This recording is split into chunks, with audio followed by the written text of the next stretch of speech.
What's going on, everybody? Welcome into the Packers Report. My name is Joey Petersen. Adam Schefter just gave us a major update on Matt Lafleur and what his status will be going forward with the Green Bay Packers. Stay tuned to hear what the lead NFL insider had to say. Before we get into that, though, real quickly, make sure you hit that sub button. We are 52 subs away from 24.5K on our road to 25,000 daily videos, even during the offseason. A lot of people take this time off. They go to the beach. They start sipping cocktails in the water. Not us. We turn up the heat.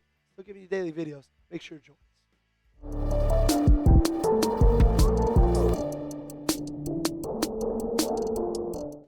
Adam Schefter tweeting out just about an hour ago, the Packers now are expected to try to work out a deal in the coming days to keep head coach Matt Lafleur in Green Bay, per sources.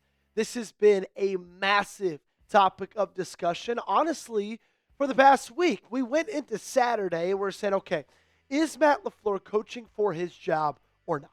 Well, then we got an update on Saturday morning from Ian Rappaport that apparently Matt Lafleur's job was safe, that he wasn't coaching for his job against the Bears.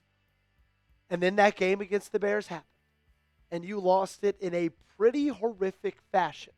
A game in which you were leading pretty much the entirety of it since the touchdown on your first drive to respond to the Chicago Bears field goal.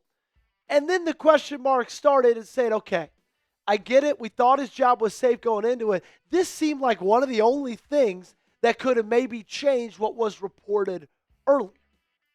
Having a loss like that in a game that you were dominating going into halftime, that you absolutely let fall through your fingers. And I've got mixed emotions about this, right? Now, I think the majority of me thinks it's a good idea, right? That's my first emotion. That bringing back Matt Lafleur and extending that contract, keeping him as the head coach for this franchise, is the best thing for this team. Multiple reasons. Number one, Green Bay has the youngest team in the National Football League. They average age of 25.23 years. To put that in context of just how young they are, Indiana's about to play in the national championship, and that roster averages somewhere around 22 years old. This is a young roster, okay? They're going to continue to grow, and I don't want to stunt any of that growth with a change at the head coach spot. And I kind of have that similar feel for Jordan Love. You got a young quarterback that you have invested a lot of money in. And statistically speaking, the seasons, two of them, that Jordan Love has been the starter, that he has remained fully healthy for, he's had two really good years. And if you take a risk and go hire somebody else, you don't know what that's going to do to that quarterback, who, again, you're paying $55 million a year. Now, did that quarterback look perfect in the second half? No, he didn't. But still, you think you've got your guy. He's young. You invested a lot in him. That's what I'm saying. And additionally, you got to think about who else is out there. Who is out there that's going to be an absolute no-brainer home run? I think a lot of people are responding right now, maybe even going down to the comment section and typing out, John Harbaugh, Joey. The Packers could go get John Harbaugh. Guys, if you hate blown fourth quarter leads, then do not be pounding the table to get John Harbaugh into Green Bay. Because you think that picture was bad that I showed you to start off this show of Caleb Williams with the score changes. You've got a picture in Baltimore that has every single blown lead over the last few seasons. And look how many they are. All of those in the fourth quarter. They were up 11 with 9 minutes left against New England. They blew it. They were up 15 in the fourth quarter against Buffalo. They blew it. They were up 10 against Las Vegas last year in the fourth quarter, 9 minutes left. They blew it. And so I'm not saying the blown fourth quarter leads are not a problem with Matt Lafleur. I'm not saying I love that part of this team. But I am saying if you think it's going to be different with John Harbaugh, it's not. Should the Packers fire Matt Lafleur?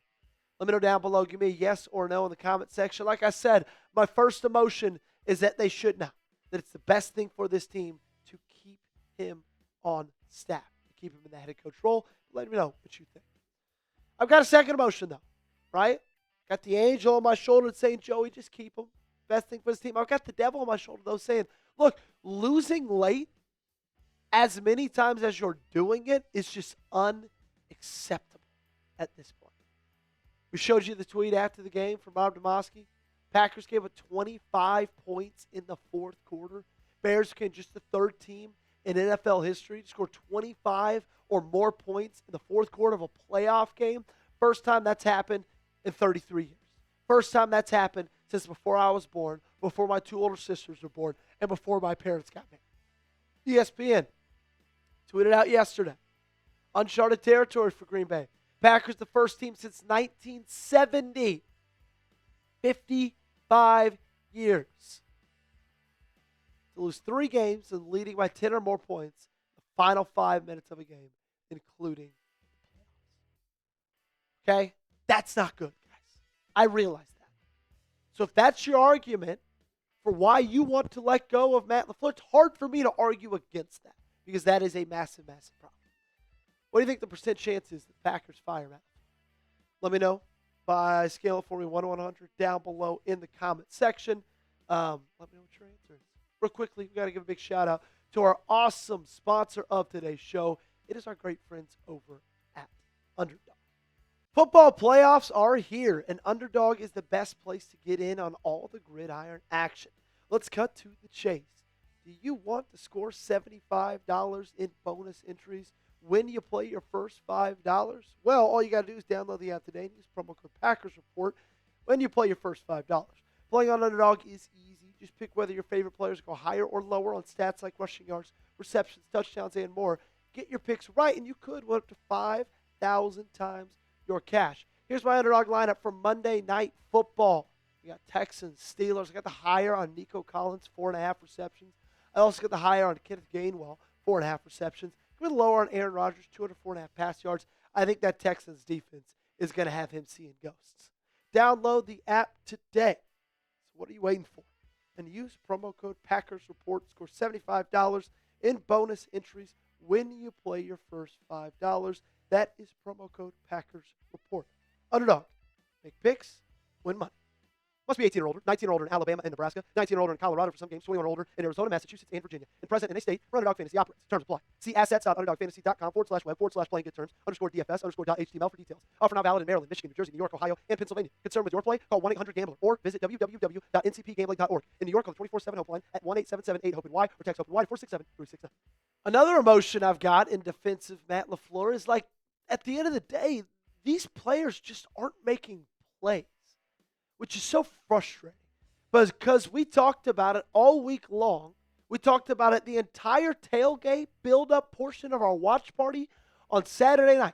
If you wanted this team to win the ball game, if this team wanted to win the ball game, the players, the wide receivers, they'd have to step up and make plays. Matthew Golden did that. Romeo Doubs did that. Jaden Reed didn't. This is a perfectly thrown pass. He catches that. You're inside the red zone with a timeout, 40 seconds left in that football game. Right through his hands. The onus can't always be on Jordan Love. What's he supposed to do? Throw an even more perfect pass? And I think this is one that we don't often talk about, that has not been talked about a lot. It's a Christian Watson play of. 1st and 10. This would have set you up inside the 5. He might have even scored. And he goes up with one hand. That is a catchable football, ladies and gentlemen. And I don't want to rag on Christian Watson because I've been so thankful for what Christian Watson has done for this team in 2025. But that was a mistake. You're also the most beat-up team in football. Your best offensive playmaker in Tucker Kraft, he's gone. You didn't have your starting right tackle, your best offensive lineman. Micah Parsons was out of that football game. Devontae Wyatt was out of that football game. You just were really beat up. Additionally, though, I look at a team like San Francisco, win that football game last night. No Fred Warner, no Nick Bosa, George Kittle, torn Achilles. They have not had Brandon Ayuk play since like week 10. And they just beat the Eagles on the road. So I don't know if that's necessarily an excuse. It's at least worth talking about. That's going to do it for today's show. Make sure you guys got me followed on socials, Twitter and Instagram. Make sure you subscribe to the channel. Again, like I said off the rip, a lot of people choose this time to fade back a little bit. We're not going to do that. You'll still get a video every single day from us right here at the Packers Report. So make sure you subscribe, turn on those notifications, and we'll see you next time.